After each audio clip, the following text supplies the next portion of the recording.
Alexander Stone checked his Patek Philippe watch for the third time as his chauffeur navigated through the upscale neighborhood. He was already 15 minutes late to his friend Mark's baby shower, an event he'd rather skip but couldn't. The loyalty he felt toward Mark, his college roommate and the only person who'd stuck by him before his shipping empire took off, outweighed his discomfort at the prospect of spending an afternoon surrounded by baby talk and silly games. "We've arrived, sir," his driver announced, pulling up to a sprawling Mediterranean-style mansion in Beverly Hills. Alexander straightened his custom Tom Ford suit and stepped out of the Bentley. The April sunshine warmed his face as he approached the house, gift bag in hand. He'd had his assistant purchase something appropriate, a ridiculously expensive silver rattle, and some designer baby clothes that would probably be outgrown in weeks. As he approached the entrance, he noticed the elegant decorations adorning the pathway. Blue and silver balloons framed the doorway, and hand-painted welcome signs guided guests toward the backyard. It wasn't the gaudy display he'd expected, but rather a tasteful arrangement that spoke of careful consideration and creativity. Alexander rang the doorbell, and seconds later Mark opened the door, beaming with excitement. "Stone, you made it," Mark exclaimed, pulling him into a quick hug. Come in. Everyone's out back." "Congratulations again," Alexander said, handing over the gift bag. "I hope your son appreciates that rattle. It's from Tiffany," Mark laughed. "Of course it is." "Thanks, man. Come on, let me introduce you to everyone." Alexander followed Mark through the house, noting more of the elegant decorations along the way. In the backyard, about 30 people mingled under a massive white tent adorned with twinkling lights and floral arrangements. Everything looked perfect, cohesive, elegant, yet warm and inviting. "Whoever did your decorations did a decent job," Alexander commented, genuinely impressed. "That would be Daisy Newman," Mark replied, pointing toward a woman across the lawn who was adjusting a flower arrangement. "She's the best event planner in Los Angeles, though she's still building her client list. Lisa found her through a friend and insisted we hire her. Best decision we made." Alexander's eyes followed Mark's gesture, landing on a woman in her early 30s with wavy chestnut hair pulled back into a loose ponytail. She wore a simple blue sundress and was fully focused on her task, seemingly oblivious to the party around her. "She does everything herself," Mark continued. "Designs, coordinates, even makes some of the decorations by hand. Lisa says she's a genius." Before Alexander could respond, Mark's pregnant wife, Lisa, approached and pulled him away to meet some relatives. Alexander found himself alone, surrounded by people he didn't know. He made his way to the bar and ordered a scotch, scanning the crowd from his position. His eyes kept returning to the event planner, who now moved efficiently through the space, stopping to straighten a centerpiece here, adjust lighting there, all while maintaining a warm smile for any guest who approached her. There was something captivating about her focus and dedication. An hour into the party, after enduring tedious small talk with Mark's relatives and colleagues, Alexander stepped away from the crowd. He wandered toward a quieter corner of the yard where he found a small gazebo decorated with blue flowers and fairy lights. It offered a perfect refuge from the social obligations. Not a fan of baby showers, Alexander turned to find the event planner Daisy. He remembered standing at the gazebo entrance, holding a clipboard. Up close, he noticed her eyes were a striking hazel, flecked with gold that caught the afternoon sunlight. "Is it that obvious?" he asked, raising an eyebrow. She smiled. "You've checked your watch 12 times in the last hour. Either you're waiting for something important or you're counting down until you can politely leave." Alexander felt the corner of his mouth twitch upward. "Guilty as charged, Miss Newman, Daisy Newman," she replied, extending her hand. "And you're Alexander Stone. Mark told me you might be." Challenging. Alexander took her hand, surprised by her firm handshake. "That's a diplomatic way of putting it. He said you're brilliant but particular about how you spend your time." I made sure to create a section of the party that might appeal to someone who doesn't want to guess baby weights or eat chocolate out of diapers. Alexander winced at the mental image. And what section would that be? You're standing in it. Daisy gestured around the gazebo. Quiet conversation area, strong drinks available, and a good vantage point to appear engaged without having to participate in the games that are about to start. Alexander studied her with new interest. You've thought of everything, haven't you? That's my job, Mr. Stone.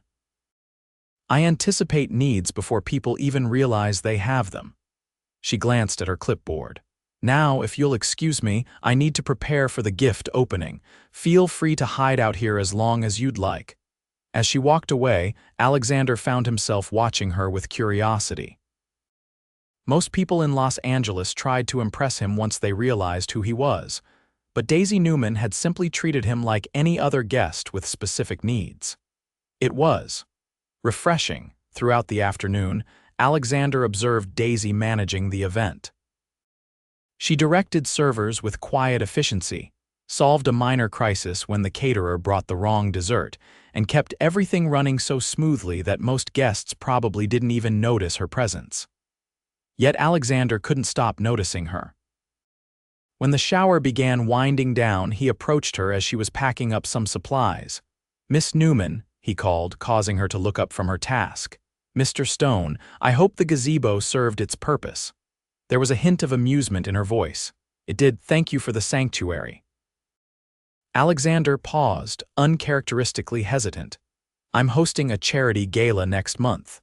My usual event planner recently moved to New York, and I need someone who understands the meaning of elegance without ostentation." Daisy raised an eyebrow. "Are you offering me a job, Mr. Stone?"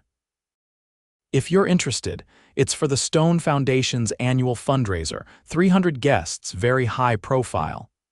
"I'm familiar with the event," Daisy said, tucking a loose strand of hair behind her ear. "It's quite prestigious." "Then you understand why I need someone exceptional." Alexander pulled out his business card and handed it to her. "Call my office tomorrow if you're interested. My assistant will schedule a meeting to discuss the details." Daisy accepted the card, studying it for a moment before slipping it into her pocket. "I'll think about it, Mr. Stone."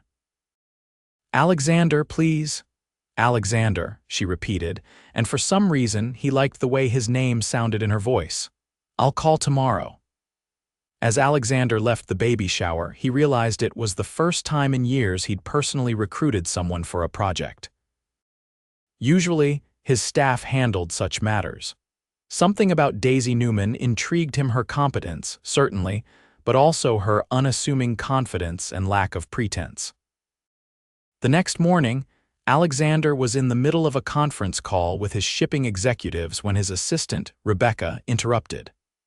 "I'm sorry, sir, but there's a Daisy Newman on line 2 regarding the charity gala." Alexander ended his call perhaps more abruptly than necessary. "Put her through." "Mr. Stone," Daisy's voice came through the speaker, "I've considered your offer and I'd like to discuss the details further." "Excellent. Can you come to my office today, say 2 o'clock, actually," she replied. "I have another client meeting at that time." "I could meet you at 4 or tomorrow morning." Alexander paused, unused to people not rearranging their schedules for him. 4 o'clock works. Do you have the address? Stone Shipping Headquarters, Wilshire Boulevard. I'll be there.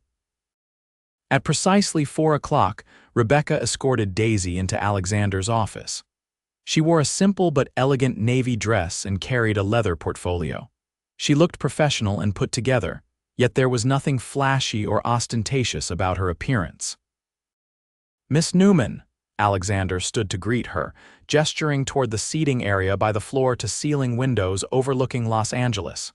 "Thank you for making time to see me," Daisy said, taking a seat across from him. "I should be thanking you." The Stone Foundation Gala is in 6 weeks, which doesn't leave much time for planning. Daisy opened her portfolio. "Before we begin, I should tell you that I've researched your previous galas. They're impressive, but—" Alexander raised an eyebrow. "But they lack personality." "They're beautifully executed, but could belong to any corporation or foundation." Nothing about them says Alexander Stone or reflects the actual work your foundation does. Alexander leaned forward, surprised by her candor. Most people tiptoed around him, afraid to offer criticism. "And you think you can do better?" "I know I can," Daisy replied without hesitation. "Your foundation focuses on ocean conservation and providing educational opportunities for underprivileged children. Your gala should reflect that mission, not just be another excuse for wealthy people to dress up and feel good about writing checks." For the next hour, they discussed Daisy's vision for the gala, an immersive experience that would showcase the foundation's accomplishments while engaging donors in meaningful ways. Alexander found himself increasingly impressed with her ideas and her willingness to push back against some of his more conventional suggestions. "You're not what I expected," Alexander admitted as they wrapped up the meeting. "What did you expect?" Daisy asked, closing her portfolio. "Someone more interested in impressing me than in challenging me," Daisy smiled. "That wouldn't serve either of us very well, would it? You need someone who will make your gala memorable, not just palatably elegant." "True enough." Alexander stood, extending his hand. "You're hired, Miss Newman. My assistant will email you the contract and budget details tomorrow." "I look forward to it," Daisy replied, shaking his hand. "And please call me Daisy." Over the next few weeks, Alexander found himself more involved in the gala planning than he had ever been before. What started as weekly progress meetings with Daisy turned into near-daily phone calls or visits to potential venues. He told himself it was because this year's gala was particularly important for attracting new donors, but he knew there was more to it. 3 weeks before the event, they were touring an oceanfront property in Malibu that Daisy had suggested as the perfect venue. "Imagine it," Daisy said, gesturing toward the expansive terrace overlooking the Pacific. "As the sun sets, we'll have marine biologists from your conservation program stationed around the space, sharing information about their work. The lighting will transition from golden hour to deep ocean blues. The centerpieces will feature live coral from your restoration project." Alexander watched her as she painted the picture with her words. Her passion was evident in her animated gestures and the way her eyes lit up as she described her vision. "You really care about this, don't you?" he asked. "Not just about creating a beautiful event, but about the cause."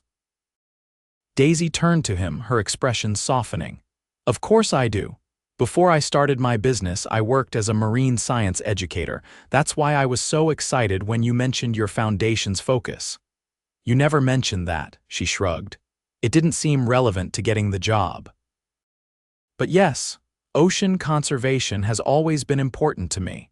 My father was a marine biologist. He instilled that passion in me." Alexander felt something shift between them. Each revelation about Daisy pulled him further into her orbit.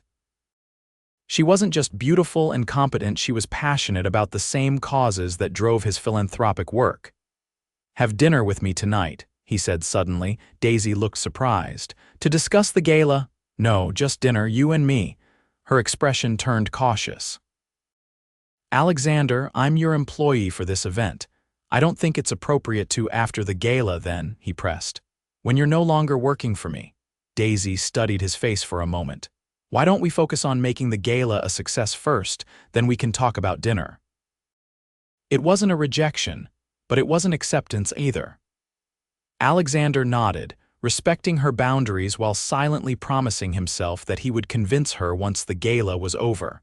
As the event drew nearer, Alexander found excuses to be more involved. He joined Daisy for tastings with the caterer, helped select the musicians, and even accompanied her to choose the floral arrangements.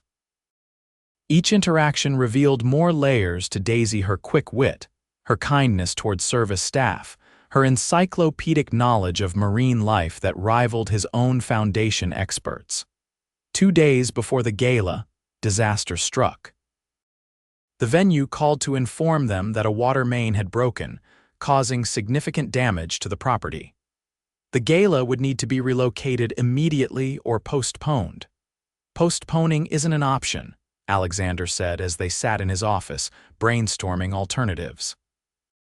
We have donors flying in from around the world. Daisy rubbed her temples, thinking. What about your estate? You mentioned it has extensive gardens and an ocean view. My home.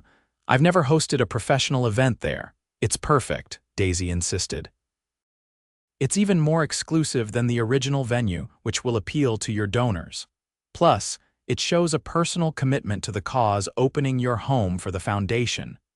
Alexander hesitated. His Malibu estate was his sanctuary, his private space away from the business world.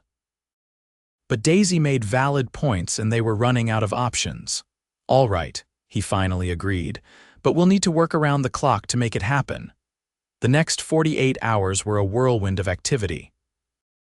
Daisy practically moved into his estate, directing staff, coordinating with vendors, and transforming his home into the oceanic wonderland she had envisioned. Alexander worked alongside her, amazed by her resilience and creativity under pressure. The night before the gala, they were in his garden at midnight, adjusting the lighting for the outdoor reception area. Daisy stood on a ladder, repositioning a spotlight, when the ladder wobbled dangerously. Alexander rushed forward, steadying it just as she lost her balance. She fell directly into his arms, her face inches from his. For a moment, neither spoke, both caught in the unexpected intimacy of the position. "Thank you," Daisy whispered, her hands resting on his shoulders. Alexander set her down gently but didn't release her. "You should be more careful." "I usually am," she replied, her voice soft. "It's been a long day, you should rest," he said, reluctantly stepping back. "The guest room is prepared for you." Daisy nodded, gathering her composure. "Just a few more adjustments, then I'll turn in. Tomorrow's going to be a big day." The gala exceeded all expectations. Alexander's estate was transformed into an enchanting celebration of the ocean's wonders. Guests moved through spaces designed to highlight different aspects of the foundation's work, from coral reef restoration to educational programs for children from underprivileged backgrounds. Alexander watched with pride as Daisy moved among the guests, ensuring everything ran smoothly. She had changed into a flowing gown the color of the deep sea, adorned with subtle, shimmering details that caught the light like sunlight on water. She looked in her element, professional yet passionate, commanding yet approachable. During his speech, Alexander found himself deviating from his prepared remarks. Tonight wouldn't be possible without the vision and dedication of Daisy Newman. Her creativity and passion for ocean conservation have elevated this event beyond anything we've done before. She reminds us all why this work matters. He caught Daisy's surprised expression from across the room, her cheeks flushing at the unexpected recognition. The evening raised record donations for the foundation. As the last guests departed around midnight, Alexander found Daisy on his terrace, gazing out at the moonlight reflecting off the ocean. "We did it," he said, joining her at the railing. $3 million raised and universal praise for the event. Daisy turned to him with a tired but satisfied smile. "Congratulations, your foundation will be able to do incredible work with those funds." "Our success tonight was because of you," Alexander said quietly. "You transformed a disaster into triumph." "It was a team effort," she replied, ever modest. Alexander took a deep breath. "The gala is over. You're no longer working for me." Daisy looked at him questioningly. "That's true." "Have dinner with me tomorrow night." She studied his face, her expression thoughtful. "Alexander, why me?" "You could have anyone. Models, actresses, socialites, they would all jump at the chance to date Alexander Stone, shipping magnate and philanthropist." "That's exactly why," he answered honestly. "They want Alexander Stone, the billionaire. You see me differently. You challenge me. You care about the work, not the wealth." Daisy turned back toward the ocean. "I'm not from your world, Alexander.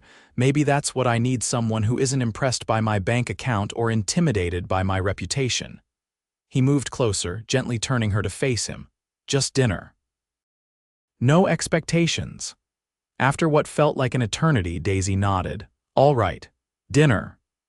Their first official date took place at a small, family-owned seafood restaurant in Venice Beach, Daisy's choice, not his usual five-star establishment. Alexander arrived in jeans and a casual button-down, following her request to dress like a normal person for once. The evening flew by as they discussed everything from their childhoods to their favorite books. Alexander learned that Daisy had grown up in a coastal town in Oregon, the daughter of a marine biologist and a kindergarten teacher. Her event planning business had started as a side job to support herself through graduate school, but she discovered she had a talent for creating memorable experiences and eventually made it her full-time career. "But I still volunteer at the Aquarium Education Center twice a month," she told him over dessert. "I can't completely abandon my first love." "The ocean?" Alexander asked. "Teaching children about the ocean," she clarified. "Seeing their faces light up when they learn something new, that's what keeps me connected to why conservation matters." By the end of the evening, Alexander knew he was in trouble. Daisy Newman was unlike anyone he'd ever met, grounded, passionate, and completely unimpressed by his wealth and status. Their relationship progressed naturally over the following weeks. They explored Los Angeles together, with Daisy showing Alexander parts of the city he'd never experienced despite living there for 15 years. She took him to community cleanup events at local beaches, introduced him to hole-in-the-wall restaurants with food better than the expensive establishments he frequented, and brought him to the aquarium during her volunteer hours to meet the children she taught. Alexander, in turn, found himself opening up in ways he never had before. He told her about the early struggles of building his shipping company, about the loneliness of success, and about his complicated relationship with his late father, whose approval he had never quite earned. 2 months after they began dating, Alexander invited Daisy to join him on his yacht for a weekend cruise to Catalina Island. As they stood on deck, watching dolphins play in the wake of the boat, he realized he was falling in love with her. "What are you thinking about?" Daisy asked, leaning back against his chest as his arms encircled her waist. "About how unexpected life can be," he replied honestly. "I went to Mark's baby shower expecting a tedious afternoon of obligation, and instead I found you." Daisy turned in his arms to face him. "Are you saying you're glad you attended a baby shower? Should I alert the media?" Alexander laughed, pulling her closer. "I'm saying I'm falling in love with you, Daisy Newman," her playful expression softened. "Even though I make you eat at restaurants without Michelin stars and drag you to beach cleanups, especially because of that." He brushed a strand of hair from her face. "You've shown me a different way to live, a better way." "I'm falling in love with you too," she admitted, rising on her tiptoes to kiss him. Their relationship wasn't without challenges. Alexander's ex-girlfriends occasionally appeared in tabloids with unflattering comments about Daisy's middle-class background. Business associates questioned her influence on him when he began redirecting more resources to environmental initiatives. And Daisy sometimes struggled with the scrutiny that came with dating one of Los Angeles's most eligible bachelors. But through it all, they grew closer. Alexander learned to value experiences over possessions, while Daisy became more confident navigating his world of wealth and privilege without compromising her values. 6 months after they began dating, they returned to Mark and Lisa's home for the baby's half-birthday celebration, a much smaller affair than the shower had been. "I can't believe how much has changed since the last time we were here," Alexander said as they walked up the pathway to the house. "You mean besides the fact that you no longer check your watch every 5 minutes at social gatherings?" Daisy teased. Alexander stopped before they reached the door, turning to face her. "I have something for you." He reached into his pocket and pulled out a small box, causing Daisy's eyes to widen. "Alexander." "It's not what you think," he said quickly, opening the box to reveal a key. "It's to my house. I want you to move in with me." Daisy looked from the key to his face. "Are you sure?" "More sure than I've been about anything," Alexander replied. I love you, Daisy. My home is better when you're in it. She took the key, her eyes shining with happiness. I love you too, and yes, I'll move in with you. As they entered Mark and Lisa's home, Alexander realized how drastically his life had changed in just 6 months. He had gone from a man who viewed social obligations as tedious interruptions to his work to someone who looked forward to spending time with friends, who volunteered at beach cleanups, and who had found joy in the simplicity of loving someone who loved him for himself. A year later, Alexander proposed to Daisy during a private sunset cruise along the coast. He had transformed the yacht into a mini version of the oceanic theme she had created for his gala, complete with sustainable decorations and conservation elements. You recreated my design, Daisy said in wonder as she took in the transformed space. With some help, Alexander admitted. I wanted to show you that I was paying attention, that every detail you put into that night mattered to me because it mattered to you. When he knelt and opened the ring box, revealing a sapphire surrounded by ethically sourced diamonds, Daisy's eyes filled with tears. The color of the deep ocean, she whispered. Because that's where we found each other, Alexander said, through your love of the sea and my foundation's work. Daisy Newman, will you marry me? Yes, she answered without hesitation, pulling him to his feet and into her arms. They married 6 months later in an intimate ceremony at a marine conservation center, surrounded by close friends and family.